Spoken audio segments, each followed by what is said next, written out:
But the thing is, there's a lot of power in these animals. Remember how I said they can jump up to 10 feet high and 30 feet across in one jump?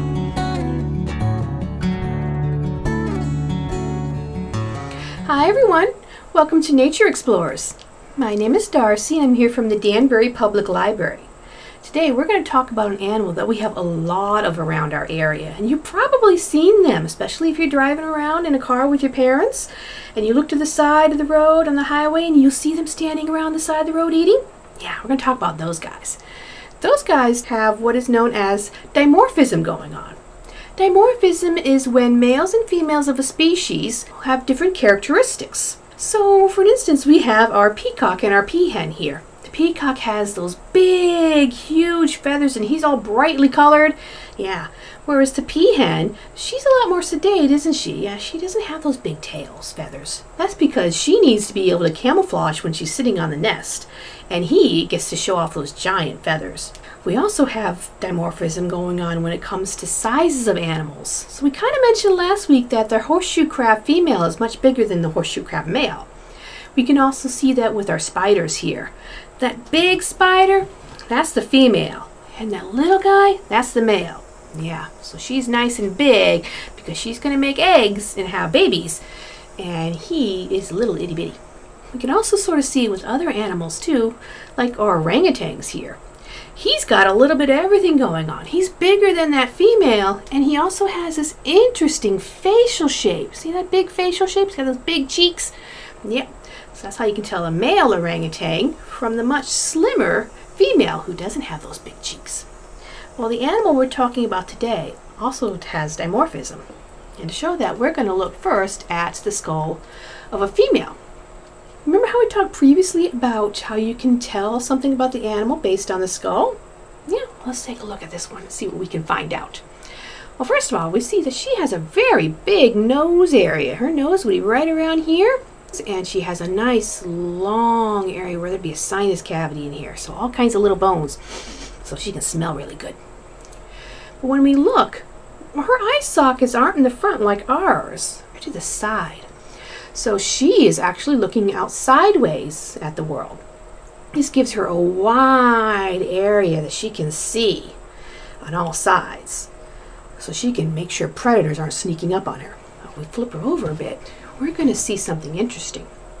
So this is where the front of her nose would be and the beginning of her mouth, the top of her mouth. But she doesn't have any teeth there, right? And it's not because it's broken. It's just actually there's no teeth there. Instead, she has teeth here. And these teeth are pretty flat. Yep, there are no biting fangs. There's no canines. There's no incisors. Just these nice flat molars. And if we had the bottom jaw, we would see that they would have flat molars in the back too, as well as a couple of little teeth here that would help to shred plants. Because this is an animal that eats solely plants. No meat, nothing else, just plants. So that makes her a herbivore. And if we look in the back, we got that hole where the spinal column comes in. We put our finger in there.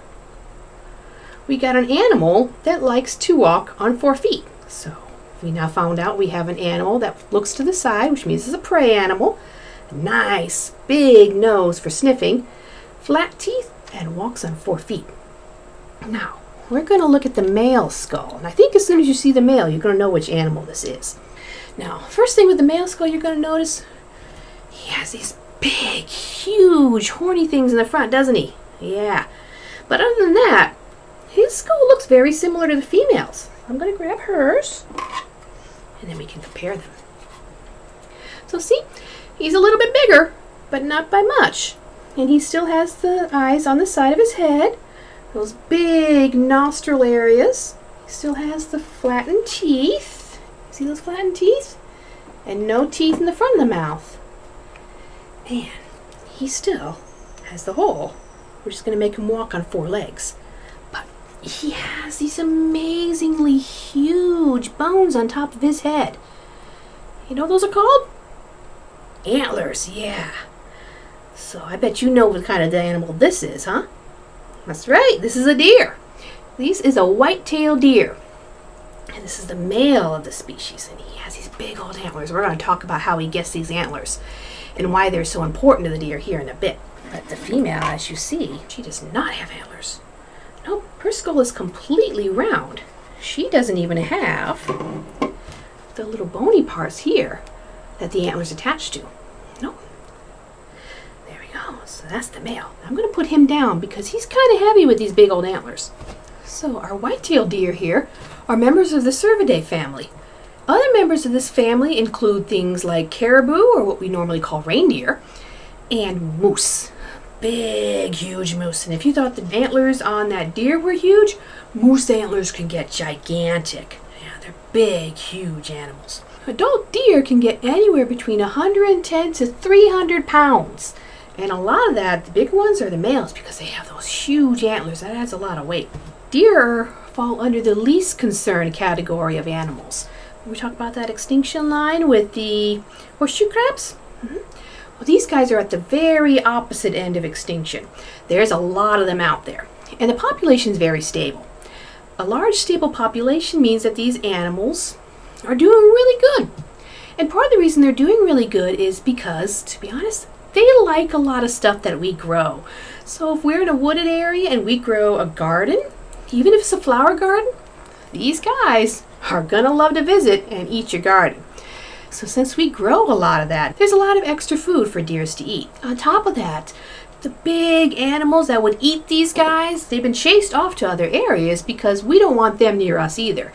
These are animals like mountain lions and wolves. They're dangerous to humans, so we chase them out of our areas. And then the deer now don't have any natural predators, so we have lots and lots of deer running around. This type of deer is called a white-tailed deer because they have these huge white tails. And normally we don't notice the tails. If they're sitting there browsing and they're feeling really comfortable, the tail's kind of tucked down and they look like a uniform kind of brownish color. But if the deer gets excited or if the deer gets scared, that tail pops up and it kind of waves around a little bit, almost like a big white flag. And this lets other deer know that, uh-oh, something's happening. So that's a warning sign for the deer, that big, huge white tail. They have those huge ears, big old ears. That makes it very easy for them to hear. And they also, as we saw with the skull here, they have those big, huge nose area. Sinus is going all the way up to here. That means they smell extremely well. So they can smell us if we're anywhere near them, and they'll run off. White-tailed deer can run at 30 miles per hour. That's pretty fast, huh? Yeah, much faster than we can run. They can also leap as high as 10 feet tall and as wide as 30 feet in a single jump. That's huge. So almost, can you imagine jumping that far? That's amazing, huh? And they use this to get away from predators because deer, for the most part, at least for most of the year, don't have a way of defending themselves very well. They've got little tiny hooves and they don't have those sharp teeth in the front that they can fight off other animals. No, so they got to rely on jumping away. So deer begin to grow their antlers in the springtime. The antlers can grow as much as 1 inch a day. I mean, that's a lot, that much per day.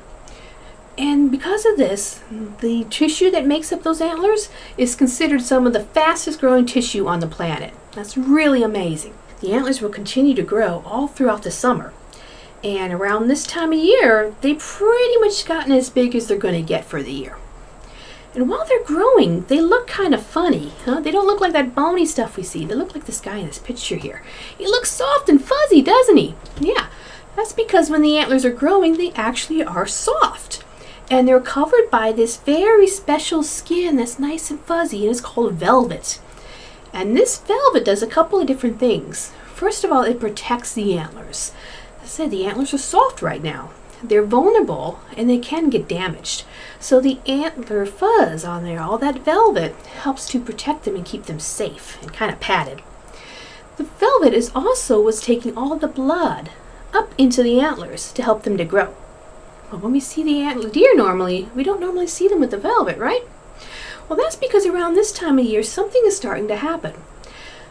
The deer is kind of getting a little hormonal. And this is when changes start to happen for the deer. The velvet going up there, well, the body suddenly turns off all the blood vessels going up there. That means no more blood is going to the velvet, and the velvet starts to dry up. And at this point, the deer will start rubbing his head against things. He's rubbing his head against anything he can find, usually trees, but he's trying to rub all that velvet off of his antlers. And he looks kind of messy when he's doing this, huh? He's all got this stuff hanging off him, kind of a mess. But when he's done and all that velvet's off, then we have those big bony antlers we come to think about when we think about deer. And at this point, those antlers are very strong, which is good because they have to be for what comes next. When fall's starting to end and we're starting to get towards winter, around October or so, the deer start to go into their next stage. And this is called being in rut. And this is when deer are potentially dangerous. Normally not to humans, but to other deer. This is when the male deer start to get kind of competitive and aggressive. They'll start to take out territory, say this spot is mine. No one else is going to come into it. And they'll walk around, they'll swing their heads with those big antlers, and they're just kind of showing off. Look at me, I got this huge antlers, dude. And if another male comes into their territory, that's when they start to fight. These guys will joust with each other. They'll run at one another and boom. And they'll try and lock antlers, and they'll push at one another, attempting to either push the other one away or knock it down. And it looks silly, right? But the thing is, there's a lot of power in these animals. Remember how I said they can jump up to 10 feet high and 30 feet across in one jump? Yeah, those back legs have a lot of strength, and they're using them to push against one another in the hopes of scaring the other one away. In fact, deer get so excited when they're in rut that sometimes they will attack things that aren't even other deer. They'll attack fake deer. So if people have a deer decoy out, sometimes they'll smack her into that if they think it's another male. They'll also attack their own reflection. When I went to college, I lived in a town in Iowa that was surrounded all around by a massive amount of cornfields. And corn attracts deer. They love to eat it. So it wasn't unusual for deer, especially the big males, to wander into our downtown area. They would see their reflection in these store doors that were all glass, and they would smack themselves into it and break the glass and run off. So we saw a lot of stores around the fall that had a big wooden sheet in front of their doorways because the deer had damaged the glass. So what causes the deer to go all kind of weird like this? Well, to be honest, it's ladies. This is the time of year when deer start looking for ladies.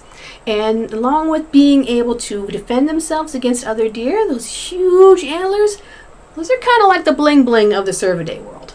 The bigger the antler, the more impressive they are to the ladies. And the reason for that is because of how those antlers grow. And we said that they use the velvet to get blood up to those antlers, right? Yeah. Thing is, those antlers are actually bone, and we know bone, like the bone that we have in our skeletons here, is made out of calcium. Now when we get calcium, we can take things by drinking lots of milk and cheese, and we might take vitamin supplements, and this all helps us get lots of calcium inside of our bodies so that our bones are nice and big and strong. But deer don't have that option. They stop drinking milk from their mothers and they start eating grass. They don't have access to milk anymore. They don't have access to cheese, and they certainly don't have vitamin supplements. And the thing is, the food that deer eats doesn't have a lot of calcium in it naturally. So the deer has to use chemical reactions inside of its body to help its bones be nice and strong, and also take the extra calcium to make those antlers. So if a deer doesn't have enough access to really good food and really good water and isn't in great health, it's going to have little antlers, little itty bitty ones, and the lady deer is going to go, not interested. But if a deer has lots of good food in him, and he's had lots of water, and he's really, really good health, his antlers are impressively huge. And this makes the lady deers go, oh, he's in really good health. That means he's going to have big, big babies. And deer want nice babies.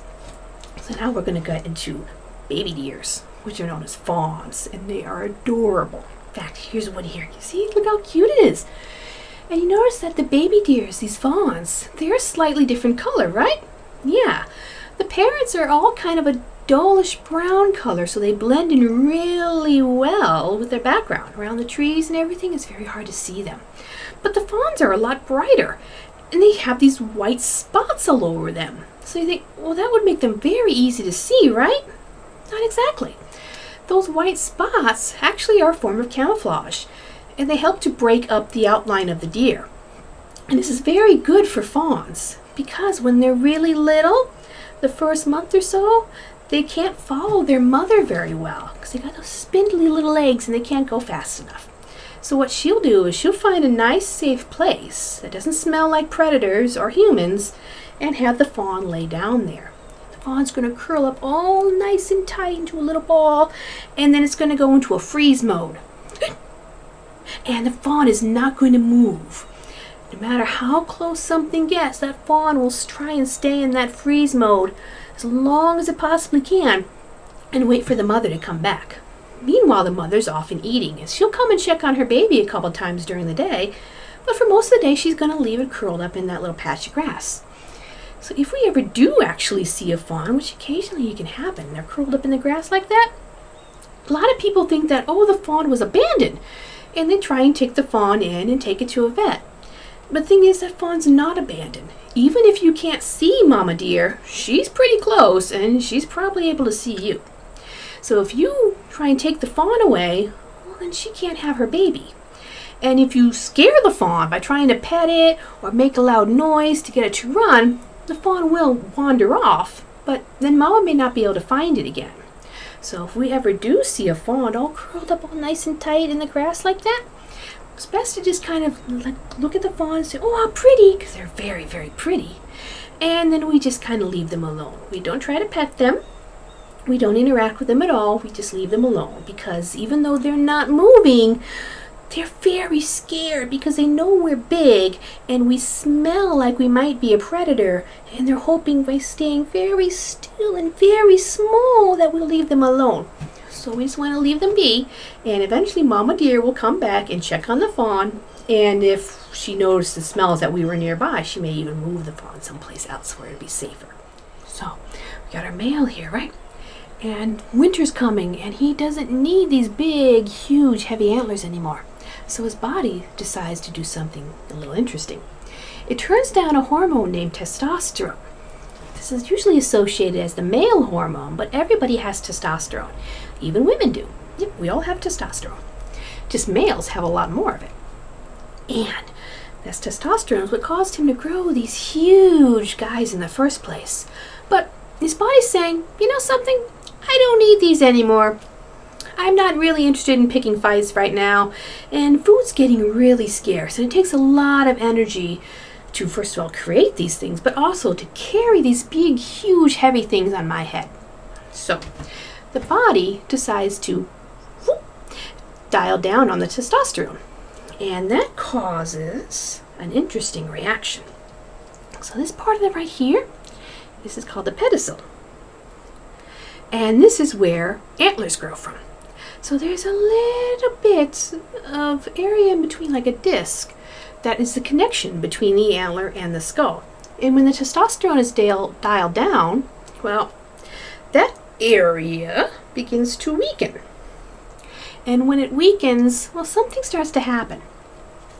Within 2 days of that pedicel area starting to weaken up and that little disc starting to disintegrate, well, these guys will begin to fall off.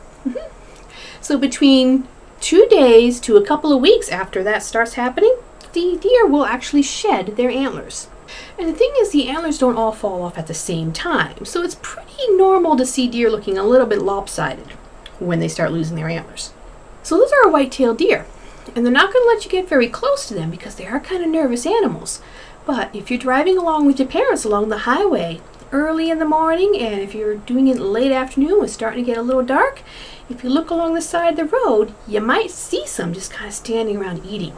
And you might even see some fawns if it's like late spring, early summer. And it's really cool to see. Now, unfortunately, we're kind of back into a little bit of a lockdown with the coronavirus, so what I'm going to encourage you to do is actually go into your own backyard. Because we have lots of animals running around in our backyards, like squirrels and birds and interesting bugs that we can look and see what we can find. So I want you to go out and see what you can see in your backyard. Like I know we have lots of squirrels, and I have lots of sparrows in our backyard. Yeah, because the person who used to own the house had these nice bird houses, and they loved to lay in those.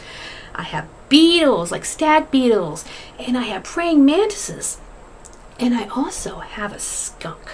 Yes, and I've also occasionally seen raccoons and foxes. And hopefully I'll be able to get some of these animals on camera so I can show you next week using a special camera I have on order, but I have to wait and see. But hopefully I'll be able to show you some next week. In the meantime, though, let's talk about our Wonder Bowls. So did you add anything neat to your Wonder Bowl this week? I added a feather. Look at this guy. He's really cool. It's this nice long black feather. And it's too big to be from our little sparrows that we have, because they're little guys. They're about the size of this feather. So I think this might be from one of our crows, which is really cool if it is, because crows are fascinating animals. They're very intelligent. But it could be from one of our woodpeckers, because we have little woodpeckers in our area too. They have nice little red spots behind their head, and they got white and black feathers, and they're really cool. So I found this guy in my own backyard. So what can you find in your backyard? If you find anything interesting, you can ask your parents to put the image down below and share it with everyone, and we'll see what you found. Okay? Until next week, have fun and happy exploring. Bye, everyone.